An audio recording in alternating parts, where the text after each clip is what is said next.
지금부터는 패널 토론 시간을 갖도록 하겠습니다. 오늘 패널 토론의 진행은 계속해서 우준희 교수님께서 수고해 주시겠습니다. 네, 먼저 패널로 말씀해 주실 분을 소개해 드리면요.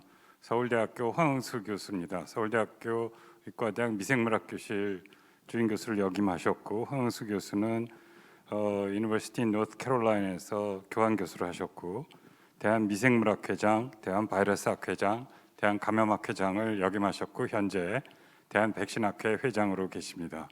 황 교수 부탁드리겠습니다. 소개 감사드립니다. 오늘 그 세 분의 연자분께서 바이러스의 그 변이의 특성과 그다음에 우리나라뿐만 아니라 전 세계적으로 발생하는 역학적인 변화, 그다음에 인체에 어떤 영향을 미치고 있고, 그다음에 어떤 대응이 필요하겠는가 하는 내용으로 말씀을 해주신 걸로 이해가 됩니다.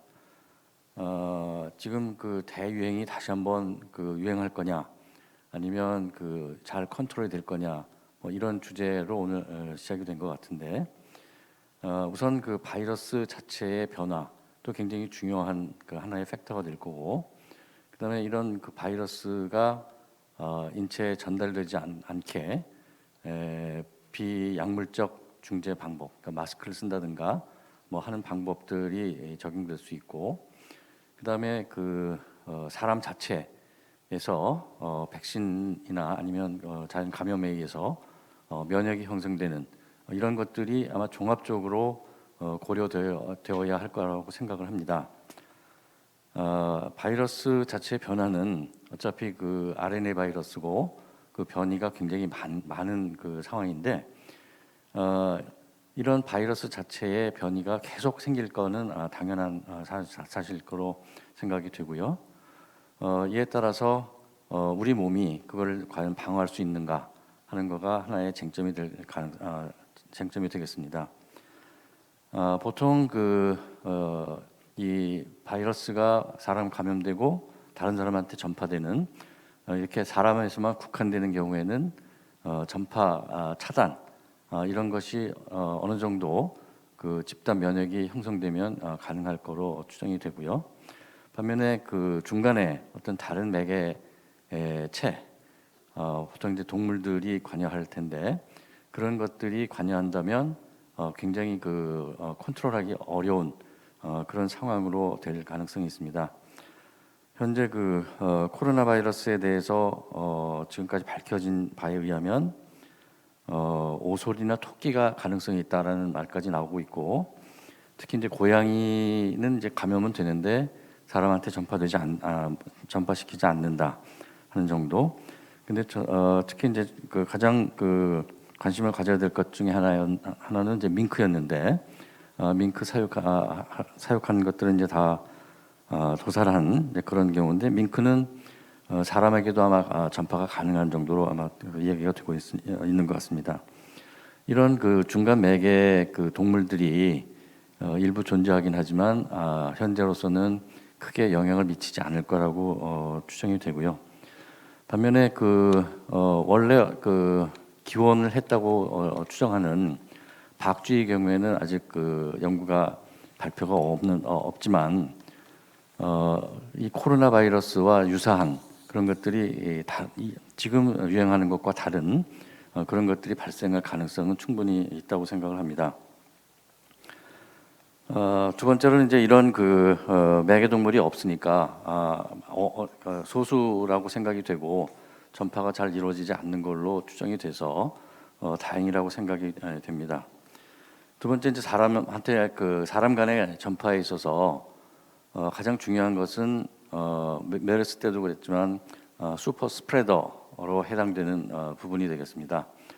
아마 현재도 감염자가 모두가 다 이렇게 전파시키는 것이 아주 강한 그런 거는 아닐 가능성이 충분히 있는데, 이런 슈퍼 스프레더인 경우 아마 아까 발표해 주신 인종의 차이라든가, 같은 인종 중에서도 개인별 차이에 의해서 어떤 사람들은 굉장히 많은 바이러스를 외부로 배출하는 그런 경우가 있게 되겠고, 특히나 이런 변이주나 아니면 이 감염력이 높은 그런 바이러스를 많이 생산하는 경우에 그 주변에 굉장히 많은 전파를 일으킬 가능성이 있습니다.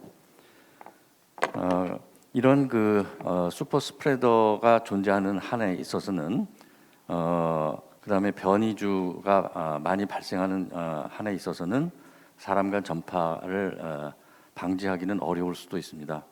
그래서 이런 면에 있어서는 새로운 유행이 일어날 가능성도 충분히 우리가 생각을 하고 그거에 대처를 해야 되지 않겠는가, 그렇게 생각을 합니다. 이상 제가 말씀드렸습니다. 네, 고맙습니다. 다음에 패널 토론해 주실 분은 삼성 서울병원 성균관의대 감염내과의 백경란 교수십니다. 백경란 교수께서는 서울의대에 학사, 석사, 박사를 하셨고 예일에서 교환교수를 하셨고 현재 대한감염학회 이사장으로 근무하고 계십니다. 백경란 교수 부탁드립니다. 네, 안녕하십니까. 소개 감사드립니다. 오늘 세 분 발제 연자 강의 잘 들었습니다. 우리나라는 현재 지난 11월에 시작된 3차 유행이 감소하고 있는 시기를 지나고 있습니다. 12월 말에 하루 1,000명 이상 발생했던 정점을 지나서 1월 중순 이후에 하루 400명 안팎으로 발생 수준이 감소되었습니다. 하지만 지난 2월 17일, 18일 연속으로 하루 600명 이상의 환자가 발생함으로써 4차 유행의 시작에 대한 우려가 있었고, 그래서 오늘 포럼이 급하게 준비된 것으로 생각을 합니다. 그래서 오늘 저는 그 4차 유행 가능성에 대해서 말씀을 좀 드리고자 합니다. 오늘 첫 연자이신 정 교수님께서 말씀하셨던 현재 대한민국은 마른 장작 같다라는 말이 굉장히 가슴에 와닿았는데요. 결국 이제 4차 유행이 시작하면은 굉장히 큰 불길로 발생할 수 있다라는 것을 시사하는 말씀이라고 생각이 되었습니다. 다행히 지난 주말에 검사량이 줄면서 환자 수도 증가하지 않았고, 또 평일인 어제 오늘 환자 발생이 500명을 넘지 않아서 아직은 4차 유행이 시작되었다고 단정적으로 말하기는 이른 시점이기는 합니다. 앞으로 언제 발생 규모가 증가해서 4차 유행이 시작될 것인지 여부를 예측하는 것은 매우 어려운 일이라고 생각을 합니다. 코로나 감염은 사람 간의 접촉을 통해서 바이러스를 획득하는 과정을 거쳐서 발생하기 때문에 바이러스, 사람, 그리고 접촉 과정이 각각이 어떻게 변화하면서 향후 발생에 어떠한 영향을 미칠지를 생각해 보고자 합니다.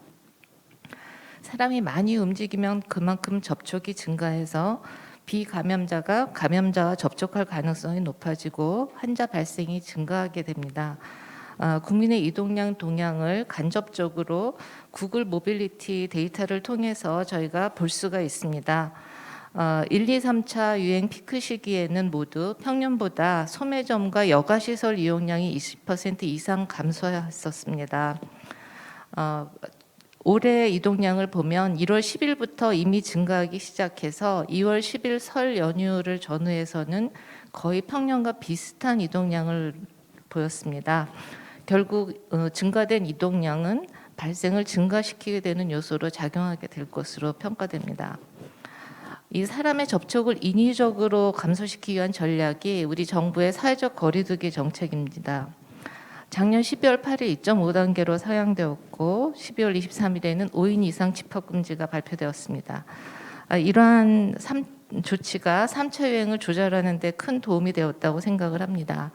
하지만 1월 18일 카페와 실내 운동시설 그리고 노래방의 영업 제한 조치가 해제되었고 2월 15일에는 수도권 2단계, 비수도권 1.5단계로 하향 조치되어서 사람 간 접촉량은 증가하게 될 것이고 이 또한 환자 발생을 증가시키게 될 것으로 예측됩니다.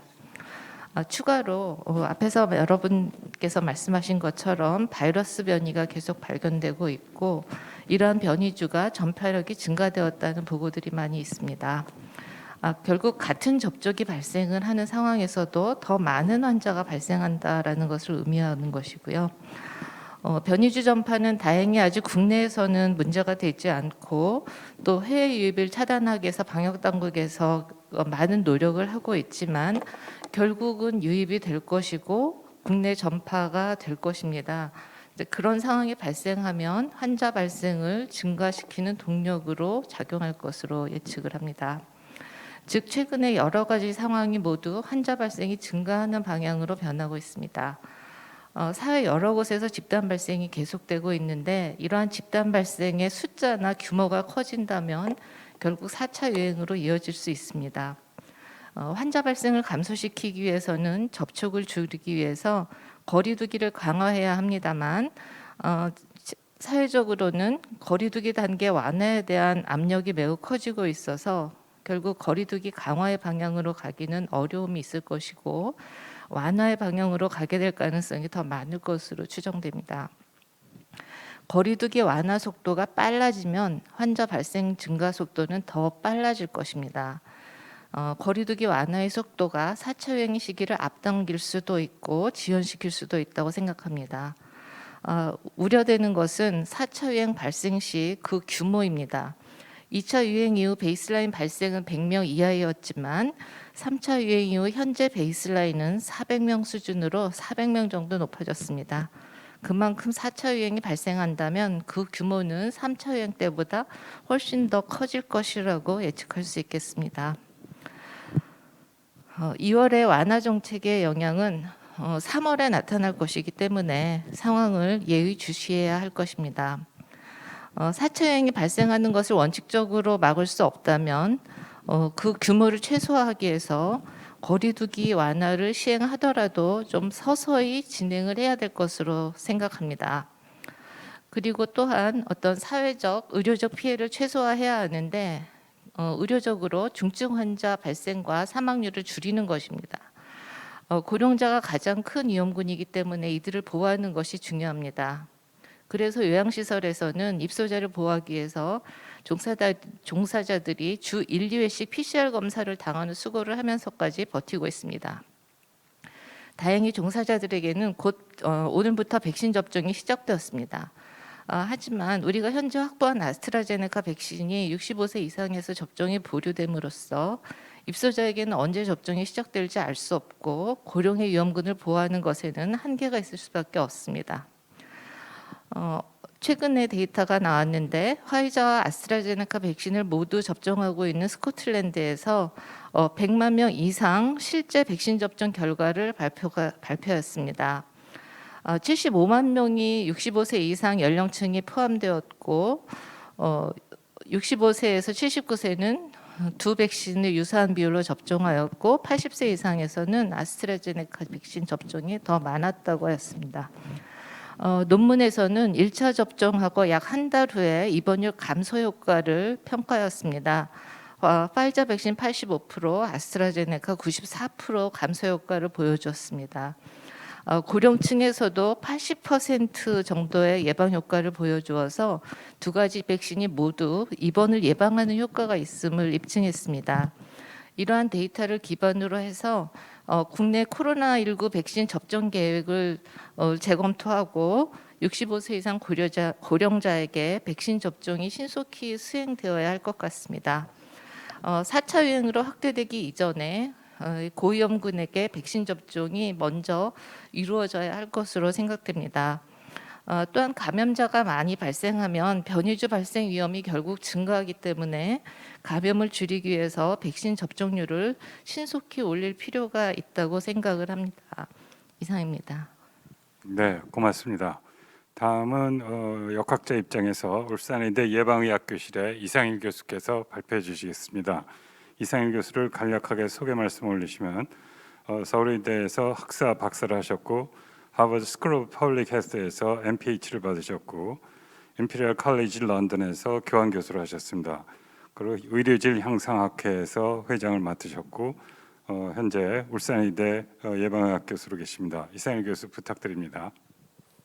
네, 방금 소개받은 이상일입니다. 저는 한 4가지 정도 좀 말씀드릴까 하는데요. 우선 이제 4차 유행에 관한 얘기 앞에 백경란 교수님 좀 말씀해 주셨지만 그 얘기와 그다음에 집단 면역에 관한 이야기, 그리고 다음으로 이 앞으로 여기에 대한 대책으로서 이제 사회적 거리두기에 관한 얘기하고 개인적으로 이제 어떻게 여기에 대처해야 되겠는가에 관한 말씀을 이렇게 좀 나눠서 드릴까 합니다.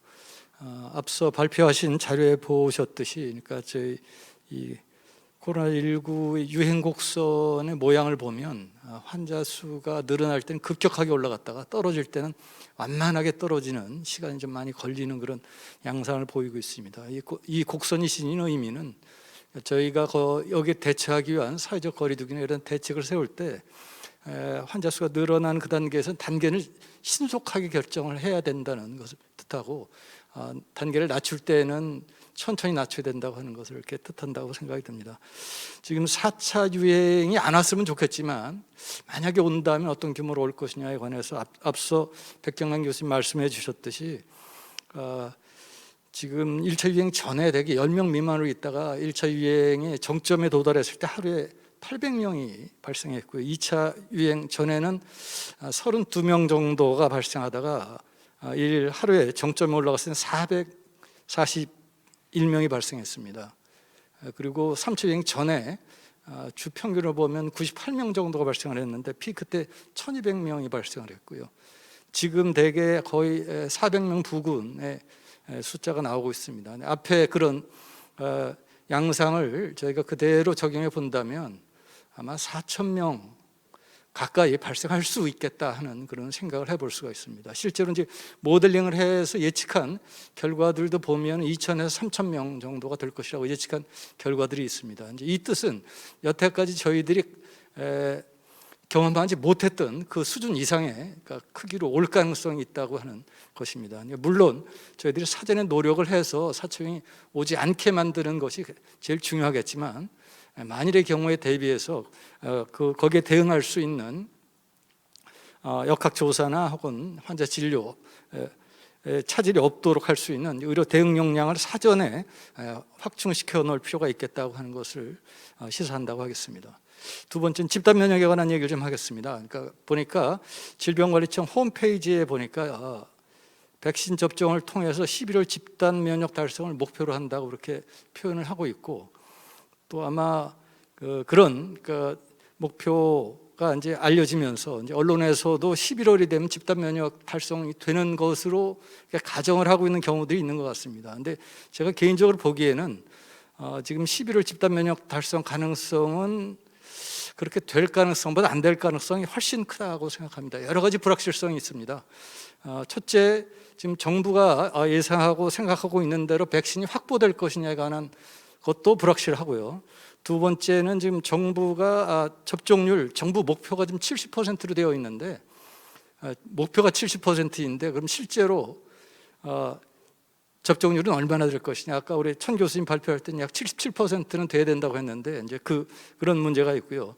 그다음에 또 백신 자체가 면역 지속 기간이 이게 얼마나 될지도 현재 불확실합니다. 그런데 유사한 다른 종류의 이제 계절 코로나 바이러스의 경우를 보면 면역 지속 기간이 그렇게 길지 않은 것으로 알려져 있습니다. 그 뜻은 앞에 2월, 3월에 접종한 사람이 저 끝에 접종하게 되는 사람 맞을 때쯤 되면은 면역력이 떨어질 가능성이 있다는 것이죠. 그런 면에서 보면은 11월 집단 면역 달성이라고 하는 것은 달성하기 힘든 목표가 아닌가. 또 잘못해서 이게 국민들에게 그러니까 이 백신에 대한 기대감은 잔뜩 키워서 긴장감을 완화시켜서 방역에 대한 조치나 그런 것은 허술해지면서 실제로 접종률 자체나 이런 데 상당히 영향을 미칠 수가 있기 때문에 조금 더 이 부분은 현실적으로 좀 다시 검토해 볼 부분이 있다 이렇게 생각이 듭니다. 그다음 세 번째로는 사회적 거리두기에 관한 내용인데요. 지금 현재 사회적 거리두기를 1단계에서 3단계까지 해서 나눠가지고 중간에 .5로 해서 5단계로 나누고 있는데, 아마 이 단계별 기준 조정하는 이거를 좀 바꿔야 될 시점이 아닌가 하는 생각이 듭니다. 그러니까 지금 현재 이 단계에서 가장 중요하게 생각하는 핵심 지표가 지금 환자 수를 기준으로 하고 있는데, 이제 결국은 이런 환자가 발생했을 때 우리가 거기에 대응할 수 있느냐가 하는 것을 이제 같이 고려해서 지금 봐야 되기 때문에 이 거리두기 단계 설정을 처음 하고 지금 1,000명 이상의 환자 발생에 대비해서 그런 환자를 지금 진료할 수 있는 역량을 갖추고 있는 이 시점하고는 상당한 그 대응 역량의 차이가 있다고 생각이 듭니다. 그렇기 때문에 가장 핵심 지표로 삼고 있는 그 환자 수 기준이나 이제 그런 것 이외에 다른 기타 고려할 요인들이 여러 가지가 있는데 그런 것들 고려해서 지금 아마 그러니까 이런 기준 조정에 관한 논의를 좀 해야 되지 않을까 하는 생각이 듭니다. 그다음 마지막으로 개인적으로 이와 같은 그러니까 코로나 감염에 있어서 이제 당분간 지금 현재와 같은 유행이 계속 지속되리라고 보는데 이제 무엇을 어떻게 해야 되는가에 관한 측면에 있어서 그간 이제 우리나라가 자랑하는 K 방역이라고 해서 3T라고 해서 테스트, 트레이스, 트리트라고 하는 전략을 써왔고 이것은 아마 계속 지속되리라고 생각이 듭니다. 거기에 있어서 저는 국민들이 지켜서 해야 될 내용으로 그간 이제 3밀 환경 피하기라고 하는 것들을 이제 이야기해 왔죠. 밀접, 밀폐 환경 피하기 뭐 이거 계속 지속돼야 될 거고요. 아마 지금도 하고 있는 것이지만 이제 이름을 붙여서 우리는 이제 세 가지 행동이라고 해서 3B라고 표현을 하려고 하는데 마스크 착용하기와 그다음에 손 씻기, 그다음에 기침 예절 이 세 가지를 철저히 지키는 것이 개인을 보호하고 전체적으로 4차 유행이 나타나지 않도록 하는데 할 수 있는 그런 개인적인 수준에서 할 수 있는 방법이라고 생각이 듭니다. 네, 이상입니다. 네, 고맙습니다. 다음 마지막으로 패널 얘기를 해주실 분은 조선일보 과학전문기자 이영환 부장입니다. 이영환 부장에 대해서 간단히 소개 말씀을 드리면 1991년 서울대학교 미생물학과를 졸업하셨고 93년에 과학사로에서 석사를 받으셨고 처음에 동아일보 기자로 하시다가 조선일보 옮기셔서 작년 재작년에 한국과학기자협회장을 역임하셨습니다. 이영환 부장 부탁드립니다. 네, 소개받은 이영환입니다. 오늘 토론회에서 모든 전문가들이 발표를 하셨는데 저는 이제 어떻게 보면은 일반 국민의 입장에서 오늘 토론을 봤다고 좀 말씀드릴 수 있겠습니다. 우리가 기자들이 이번 코로나19 대유행에서 항상 보는 장면은 매일 질병청에서 브리핑을 하는 것입니다. 몇 명의 환자가 발생했고 확진자가 몇 명이고 증가, 감소 그 숫자에 항상 민감했는데 오늘 발표를 보면은 조금 객관적으로 우리를 볼 수 있는 기회가 아니었나 생각합니다. 아까 여러분들이 말씀하셨지만은 우리나라의 환자 발생, 그다음에 사망률, 치명률의 그 스케일의 차이 분명히 존재하고 그것이 왜 어디서 비롯됐는지를 지금 한참 연구 중이고 어쩌면은 인종적 차이가 아닌가 이런 생물학적 차이에 대해서 말씀도 해주셨습니다. 그렇게 본다면은 우리가 이 바이러스에 대해서 좀 더 객관적으로 바라보면서 이제 장기전을 대비해야 되지 않나 이렇게 생각합니다. 4차 대유행에 대해서 많은 사람들이 우려하고 있습니다. 일반 국민들은 어쩌면은 그 말이 나오자마자 이미 예상을 하고 대비를 해야 된다고 생각하고 있을지도 모릅니다. 그러나 한편으로는 4차 대유행을 걱정하면서도 또 다르게 걱정하는 것은 바이러스로 인해서 그 경제활동 그리고 일상이 파괴된 것에 대한 그 두려움은 우리가 생각하는 것보다 더 큰 것입니다. 이제까지 우리나라가 그 다른 나라에 비해서 방역을 잘했다고 이렇게 칭찬을 받을 수 있었던 것은 어쩌면은 그 의료진의 헌신과 국민들이 자발적으로 참여했던 그런 방역 조치가 사회적 거리두기 준수, 마스크 착용 같은 그런 일들이 복합적으로 작용했다고 생각합니다. 하지만은 이 코로나가 계속 지속이 되면서 많은 사람들이 일상에 대해서 피로감을 느끼고 있습니다.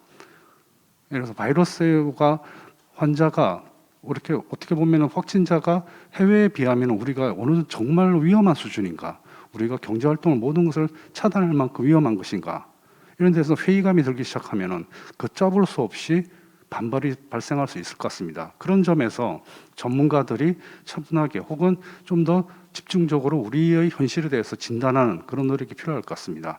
매일매일 환자 추이를 보면 확진자 추이만 발표할 것이 아니라 이러한 최근에 지금 발표하신 분들처럼 최근에 우리나라의 코로나 바이러스 환자 동향, 바이러스의 변화 상황에 대한 그런 최신 연구 성과가 차분하게 전달되는 그런 기회가 많이 있었으면 좋겠습니다. 그와 함께 백신과 치료제에 대한 저 정확한 정보 전달도 중요한 것 같습니다. 최근 제가 회장으로 있는 한국과학기자협회가 변이 코로나 바이러스에 대한 현황에 대한 과학 이슈 토론회를 진행했습니다. 그때 한 연구자가 항체 치료제의 한계에 대해서 설명을 했습니다. 항체 치료는 분명히 중요한 치료제이지만은 어떤 환자에서 모든 환자에 듣는 기적의 치료, 게임 체인저는 아니다, 기적의 치료제는 아니다, 이런 요지로 발표를 하셨는데 그 토론회 이후에 그 과학자에 대해서 엄청난 전화가 와서 항의하는 사람들이 많았습니다. 정상적인 업무가 어려울 정도였죠. 저는 그렇게 된 원인이 어떤 특정 치료제 혹은 특정한 한 방법, 방역책이 이 모든 것을 해결할 수 있다는 그런 헛된 희망을 주는 그런 부작용이 있다고 생각합니다. 어쩌면 그것이 가짜 뉴스보다 더 위험한 것이겠죠. 그래서 의료진들은 현장에서 그 코로나 환자를 치료할 때 다양한 방법을 쓰고 있는 걸 알고 있습니다. 여러 치료제를 쓰고 있고 다양한 치료 방법을 쓰고 있습니다. 환자마다 다 다르고 같은 단계라도 또 환자마다 다르기 때문이죠. 그런 것처럼 우리도 새로운 백신과 치료제를 개발하고 한다면은 그런 다양한 방법에 혹은 다양한 선택지가 개발돼야 한다는 사실인 것 같습니다. 한동안 한국이 K 방역 이렇게 하면서 진단 키트를 빨리 개발했던 그런 성과를 많이 홍보를 했습니다. 그런데 1년이 지나고 나서 우리가 가진 국산 치료제나 백신은 아주 손에 꼽을 정도로 없습니다. 그렇다고 해서 우리가 그것을 해외에 다 의존해야 될 것인가? 그건 아닌 것 같습니다. 앞으로 이 코로나 사태가 4차 대유행이 오든 안 오든 앞으로 계속 지속될 것이라는 것은 전문가들이 다 동일된 의견인 것 같습니다. 그렇다면은 앞으로 백신과 치료제에 대해서도 우리도 어떠한 개발 전략을 장기적으로 가져야 되지 않나 생각합니다. 그 점에서 백신에 대해서 최근에 아까 여러분들이 말씀하신 것처럼 집단 면역을 형성하려면 70% 이상이 접종이 돼야 되는데 과연 그것이 가능한 숫자인가? 성인들이 정말 70% 이상이 접종이 될까? 그러면은 또 일부에서는 그 정도 70% 이상의 접종이 되려고 하면 결국에는 우리는 아동용 백신도 개발해야 된다. 그리고 변이 바이러스가 계속 출현하고 있는 상황에서 우리나라에서 퍼지는 것은 시간 문제입니다. 그렇다면은 우리나라도 그 변이 바이러스에 대한 대항하는 치료제 그리고 그에 또 대항할 수 있는 범용 백신 같은 그런 장기적 연구가 진행되어야 되지 않을까 그런 생각이 듭니다. 그런 점에서 우리 종합적인 연구 개발과 그다음 치료제 백신 개발 전략이 마련되지 않나 생각합니다. 마지막으로 제가 전문가들에게 항상 뵐 때마다 부탁드리는 것은 지식보다는 지혜를 주십시오 이런 말씀을 많이 드립니다. 예를 들면 코로나 바이러스가 어떻고 증상이 어떻고 이때는 어떻게 치료한다 이런 것들 지식도 정말 소중합니다. 그렇지만 국민들이 바라는 것은 이런 전문적인 식견을 가지신 전문가들이 다른 정치적 의도, 사회적 의도, 어떤 이해 당사자 이해에 상관없이 자신의 식견을 종합해서 이번 사태에 대해서 어떠한 대응 방법이 필요한 것인가? 그것이 정말 단순히 과학적 팩트에만 근거한 것이 아니라 모든 사회 경제 요인을 감안해서 우리가 지킬 수 있는 그리고 이룰 수 있는 방역 대책은 무엇인가? 그런 그에 대한 지혜를 항상 제가 부탁드립니다. 앞으로도 많은 그런 지혜를 전파해 주시기를 부탁드리겠습니다. 감사합니다. 네, 고맙습니다. 우리가 연재 발표하고 토론하는 동안에 청중들께서 질문을 보내오셨습니다. 그래서 코비드-19 코로나 바이러스의 변이주가 뭡니까? 물론 아까 우리 정혜석 교수께서 잘 설명을 해주셨지만 또 질문이 있으니까 우리 정 교수께 간략하게 한번 답변을 부탁드리겠습니다. 네, 변이주라고 표현하는 것에는 사람들이 변종이라는 말로도 많이 표현들을 합니다. 실제로 우리 사전에 보면 그 두 가지를 같이 쓸 수 있다 이렇게 취지는 나와 있습니다만 전문적인 입장에서는 변이 바이러스 혹은 변이주라고 표현하는 것이 정확한데 변이주라고 하는 것은 이제 균주처럼 이제 주라는 말을 쓴 것이고요.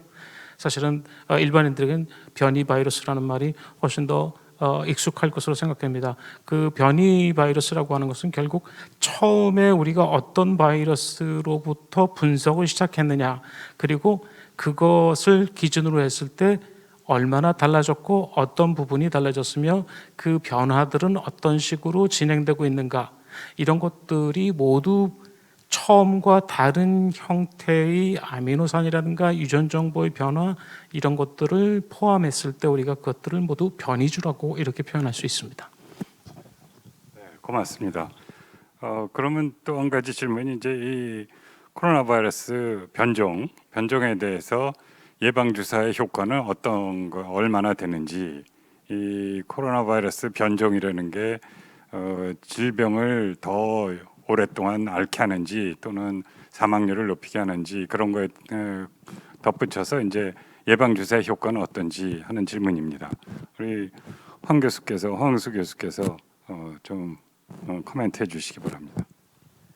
예, 지금 뭐 정확한 몇 퍼센트 이렇게 말씀드리기는 힘든데 변이 바이러스는 지금 그 간략히 소개된 게 영국, 그다음에 남아프리카, 브라질 이 정도고 아마 오늘인가 어제 그 뉴욕에서 영국 변이주인데 뭐 변이가 생긴 뭐 그런 것들이 그 아마 대표적인 것 같은데요.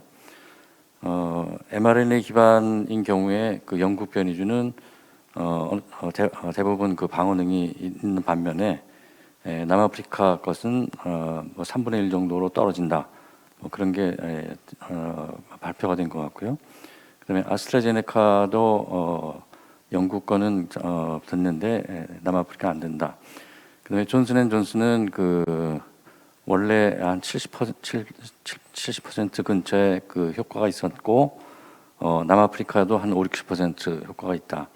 그다음에 노바백스는 한 85% 효과가 있는데 남아프리카는 한 60% 정도. 이렇게 그 종류에 따라서 효과가 다르게 지금 보고가 되어 있습니다. 그래서 어떤 그거를 선택해서 접종하느냐 이런 것들이 판단을 해야 되는데 그 수급이라든가 뭐 여러 가지 문제가 있을 거라고 생각을 합니다. 네, 고맙습니다.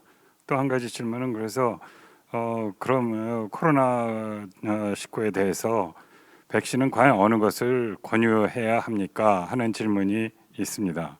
우리 백경란 이사장께서 좀 코멘트해 주시겠습니까? 네, 아마 요새 안전성이나 효과에 대해서 너무 다양한 내용이 언론에 소개되기 때문에 이런 질문을 하신 거 아닌가 생각이 들고요.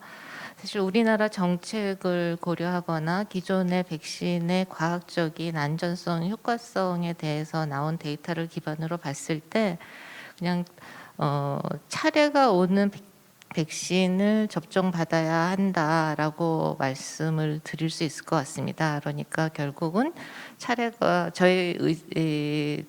백신을 골라서 권유할 수 없고요. 정부에서 지정해서 백신을 분배할 수밖에 없습니다. 이게 워낙 많은 인구수가 짧은 기간에 백신 접종을 해야 되고 또 백신의 어떤 이동 물류라든지 보관이라든지 접종 방법 등을 고려했을 때 그러한 것들을 접종을 받는 분들이 선택을 해서 백신을 선택을 할 수 있도록 정책을 하면 그러한 접종 전략을 시행하기에 많은 어려움이 있기 때문에 아마 그 백신 도입 시기에 맞춰서 우리가 현재 접종 우선순위에 맞춰서 배분이 될 것으로 예측을 하고 있는데 그렇게 되면 그 본인에게 해당되는 백신을 권고할 것을 저는 말씀드리겠고요. 지금 아마 이 아스트라제네카 백신이 유효성에 대해서 좀 부족한 거 아니냐 그런 언론들이 많이 보고되고 있는데 논문에서는 물론 수치적으로는 낮게 보고가 되고 있지만 그 두 가지 백신 또는 세 가지 백신이 같은 상황에서 임상 연구가 된 것이 아니고 각각 다른 나라에서 다른 역학을 가진 상황에서 연구가 된 것이기 때문에 어떤 백신이 다른 백신보다 더 우수하다든지 더 부족하다든지라고 결론적으로 말씀을 드리기는 어려운 상황이라고 생각을 합니다. 그래서 모든 백신이 우리가 기대하는 예방 효과는 얻을 수 있다. 그리고 여러 가지 임상 시험을 통해서 안전성은 유사하게 확보됐다라고 믿음을 갖고 접종을 받으시기를 권고드립니다. 네, 고맙습니다. 좋은 코멘트 감사드립니다. 또 한 가지 질문, 코로나 검사가 여러 가지가 있는데 간이 코로나 검사가 유용합니까 하는 질문입니다. 여기에 대해서 우리 신영식 교수께서 코멘트 좀 해주시죠. 네, 코로나의 그 확진하는 것은 이제 분자 생물학 검사입니다. RT-PCR, PCR 검사인데 그거를 검사하는데 시간이 뭐 샘플 처리 뭐 이렇게 하다 보면은 4시간, 5시간 걸리고 또 밤에 하게 되면은 다음 날 아침에 해야 되기 때문에 뭐 하루가 걸리기도 합니다. 두 종류가 있는데 그래 간이 검사로 신속 진단 검사, 엑스퍼트는 일반적으로 한 1시간에서 2시간 정도면은 검사 결과가 나오는데 이 엑스퍼트는 분자 진단 신속 검사입니다. 그래서 비교적 정확성이 높지만은 이 키트가 제대로 공급이 안 되기 때문에 아마 일반 국민들이 검사하기에는 쉽지 않은 것 같습니다. 대부분은 이제 응급 수술하는 그런 분들을 대상으로 각 병원에서 검사를 하는 정책을 사용하고 있습니다.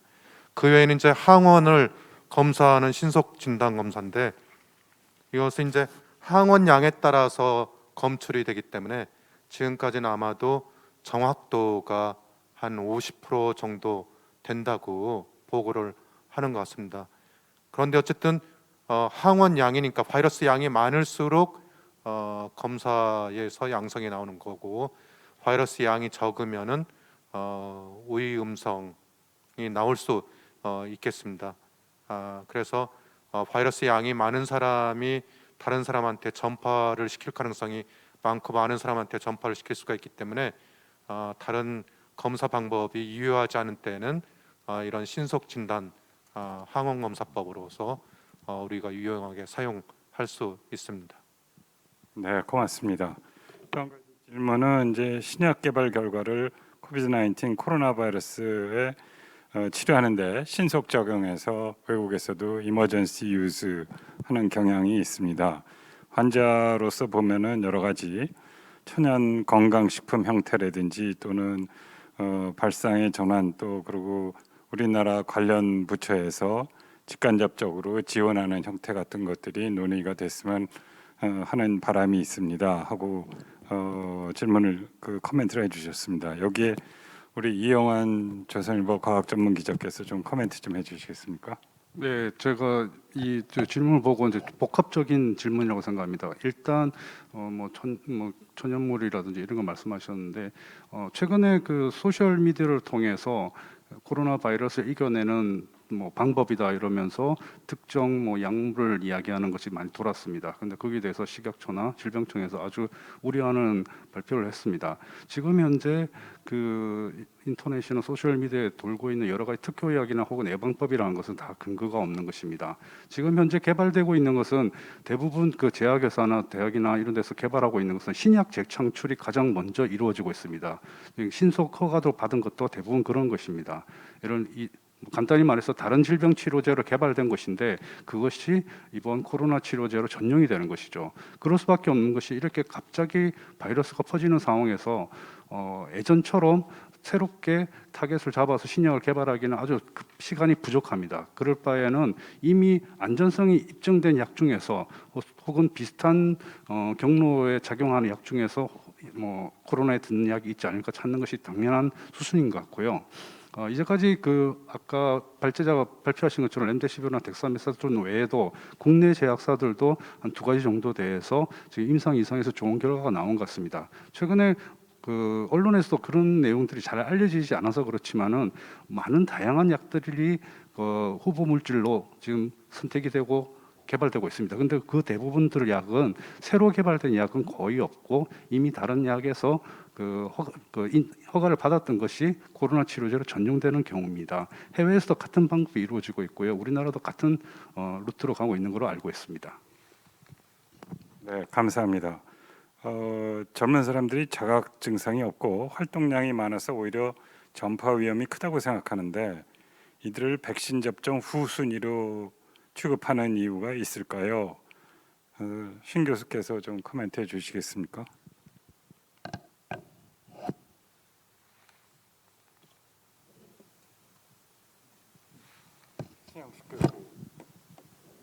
네. 제가 아까 슬라이드에서도 말씀드렸지만은 바이러스가 사실 가장 많이 나오는 환자들은 노인분들인 것 같습니다. 실제적으로 젊은 사람들은 증상이 뭐 목이 조금 아프다가 또는 뭐 폐렴이 약간 생기다가 좋아지고 바이러스 나오는 기간도 짧은 것 같습니다. 그리고 그래서 이제 우선적으로 고위험군부터 하는 게 원칙이고, 물론 나이 드신 분들, 요양병원에 입원해 계신 분들 70대, 80대 요양병원을 전부 감염을 시킬 수 있겠지만은 돌아다니지 않기 때문에 일반 국민들한테는 전염을 시키지 않게 되겠습니다. 그렇지만 젊은 사람들은 바이러스 그 양은 조금 나오지만은 접촉하는 사람들이 이제 많아질 수 있겠습니다. 그렇지만 이 두 가지를 고려했을 때 이게 정말로 어떤 효과를 가진 거냐에 대해서는 우리가 명확하게 알기는 어렵고, 어쨌든 젊은 분들이 나이 드신 분들을 접촉할 때는 좀 더 조심을 해야 되겠다, 이런 거에 대해서 말씀드릴 수가 있겠고, 백신 전략은 제 생각에는 어쨌든 고위험군 순서로 신속하게 하고, 여력이 되면은 젊은 분들도 여러 가지 상황을 고려해서 접종을 하는 것이 필요하겠습니다. 네, 고맙습니다. 백근환 교수께서 아까 코멘트 해주실 때 스코틀랜드 연구 결과에 비춰서 아스트라제네카 백신을 65세 이상에서 보류한 결정이 조금 더 철회해야 될 필요가 있지 않을까 하고 생각합니다. 요양병원에서는 사실 간병인들이 많지만 65세 이상인 분은 별로 많지 않고 입원하신 분들이 65세 이상인 분이 많은데, 이거에 대해서 좀 대책이 있어야 되지 않을까. 다시 말하면 이게 혹시라도 방역 내지는 이런 거에 조금 불충분하지 않은가 하는 질문 겸 코멘트입니다. 백 교수께서 좀 보충해 주시겠어요? 네, 지금 말씀하신 거는 아마 코멘트로 생각을 합니다. 제가 말씀드렸던 것처럼 이제 고령층이 현재 백신에서 제외되었는데 그 전략이 정책에 대해서 재검토가 필요하다는 것을 지지해 주신 코멘트라고 생각을 하고요. 아까 신영식 선생님께서 답변하신 거에 대해서 제가 조금 추가 말씀을 드려도 될지 모르겠습니다. 네. 젊은 층을 접종을 먼저 할 것인지 고령을 먼저 할 것인지 결정하는 데 있어서 이제 고려해야 될 부분은 백신 접종의 목적이라고 생각을 합니다. 그러니까 전파를 차단을 할 것이냐, 아니면은 이제 질병의 피해인 중증과 사망률을 감소시킬 것이냐, 그 목적을 무엇인지를 생각을 해야 되는데, 물론 젊은 층의 전파가 굉장히 빨리 되고 그러면 결국은 고령층에서 그 피해가 집약이 되면서 사망자가 많이 발생한다는 것을 우리가 지난 1차, 2차, 3차 유행 동안에 봤습니다. 그래서 젊은이들에게 백신을 접종하는 것이 고령자를 보호하는 전략이 될 수도 있기는 합니다. 하지만 그래서 이렇게 RT가 매우 높고 또 백신 도입 물량이 아주 충분하고 신속하게 백신 접종을 할 수 있다면 젊은이들을 먼저 접종해서 2차적으로 고령층을 보호할 수도 있기는 합니다만, 현재 이 코로나19 백신의 경우에는 생산량에도 굉장히 제한이 있고 국내 도입 물량도 나누어서 천천히 들어올 것으로 예상이 되기 때문에 젊은이들을 대상으로 해서 먼저 매스 백시네이션을 시행하기는 사실 용이하지 않고, 그런 이유로 인해서 중증 질환과 사망률을 감소하기 위해서 고령층을 먼저 접종 선순위로 하는 것을 원칙으로 했고요. 그것은 우리나라뿐만 아니라 외국 선진국의 경우 그리고 WHO 같은 경우에서도 고령층을 선순위로 접종하는 것을 권고하고 있습니다. 네, 고맙습니다. 또 한 가지 질문이 들어와 있는데 현재 코비드-19 코로나 확산으로 인한 사망자가 초반보다는 감소한 거로 생각됩니다. 거기에는 어떤 이유가 있을 건가요? 천병철 교수께서 좀 코멘트해 주시겠습니까?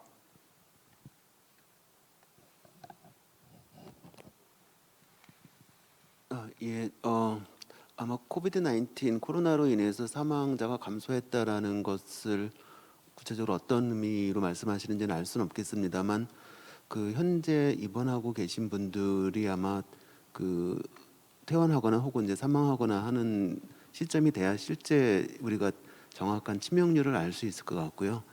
그 현재까지는 아마 지금보다는 그분들이 그 결국 퇴원하거나 입원했을 때 아웃컴을 생각해 보면은 지금보다는 증가할 거로 생각을 합니다. 그리고 특히 이제 그 이번 겨울 대유행을 지나면서는 그 이전에 그 1.5 정도의 치명률이 1.79 정도로 올라갔습니다. 그것은 아마도 갑자기 많은 환자가 생기면서 저희가 적절하게 그 의료 대응을 얼마나 잘했을지에 대한 것들을 평가할 때 나중에 조금 되짚어 봐야 될 문제일 것 같고요. 그 치명률과 관련해서는 사실은 우리나라는 전 세계적으로 보면은 낮고 유럽이나 미국에 비해서 보다 많이 비교하는데 그럴 경우에 비하면은 낮습니다. 근데 문제는 우리 주변에 있는 동아시아 국가들하고 같이 비교해 봤을 때는 정말 우리가 낮다고 얘기할 수 있을까에 대해서는 여전히 이제 고민이 되고 있습니다. 그 치명률을 결정하는 요인이 여러 가지가 있을 것 같고 저희가 가지고 있는 의료 역량이나 그 다음에 이제 대비 역량이 충분함에도 불구하고 그 여전히 이제 보호되지 못하는 부분들이 있는 것에 대해서는 그 충분히 저희가 조사를 하고 그 다음에 그 대비를 해야 될 거라고 생각을 하고 있습니다. 어쨌든 3차 유행을 지나면서 치명률은 조금 올라갔고 유행이 끝나면 지금보다는 올라갈 거라고 생각하고 있습니다. 아마도 마지막 질문일 거라고 생각되는데요. 사회적 거리두기 5인 이상 모임 금지 상태에서 출퇴근 시간 또 지하철이라든지 버스라든지 대중교통에는 이용에는 문제가 없는지요? 언론에서 별로 언급도 없는 것 같아서 걱정이 됩니다. 이상희 교수께서 아까 해서 코멘트해 주셨는데 조금만 더 보충 설명해 주시죠. 네, 아마 그 방역 당국에서 산밀 환경 피하는 게 좋겠다 그런데 실은 지금 말씀하신 그 이해가 불가피하게 출퇴근하면서 밀폐된 환경에 처하게 돼서 이제 걱정이 돼서 지금 질문하신 것으로 이렇게 생각이 듭니다. 아마 제가 보기에 세 가지 요인이 있을 것으로 생각이 드는데요. 하나는 실제로 바이러스의 노출 가능성입니다. 그러니까 우선은 현재 그러니까 우리가 발견하지 못한 감염자가 얼마나 있는지는 저희가 모릅니다. 이제 모르긴 하지만 지금 저희들이 하루에 치료받고 있는 중인 환자가 한 7,500명 부근이 되는데 그 10배쯤 더 있다고 쳐도 아마 7,000 그렇게 하면 아마 75,000명쯤 될 테고 그거를 그러면 전체 인구 중에 그게 차지하는 비중이 얼마나 되나 보면 대개 한 인구 한 10,000명 중에 15명 꼴이 됩니다. 그러니까 아마 그 중에 실제로 이제 뭐 기동이 불가능하신 분들도 있을 테고 하니까 실제적으로 접촉 가능성이 이렇게 우리가 아주 우려할 만큼 아예 아주 높지는 않다고 하는 이제 그런 측면이 있는 것 같고요. 두 번째로는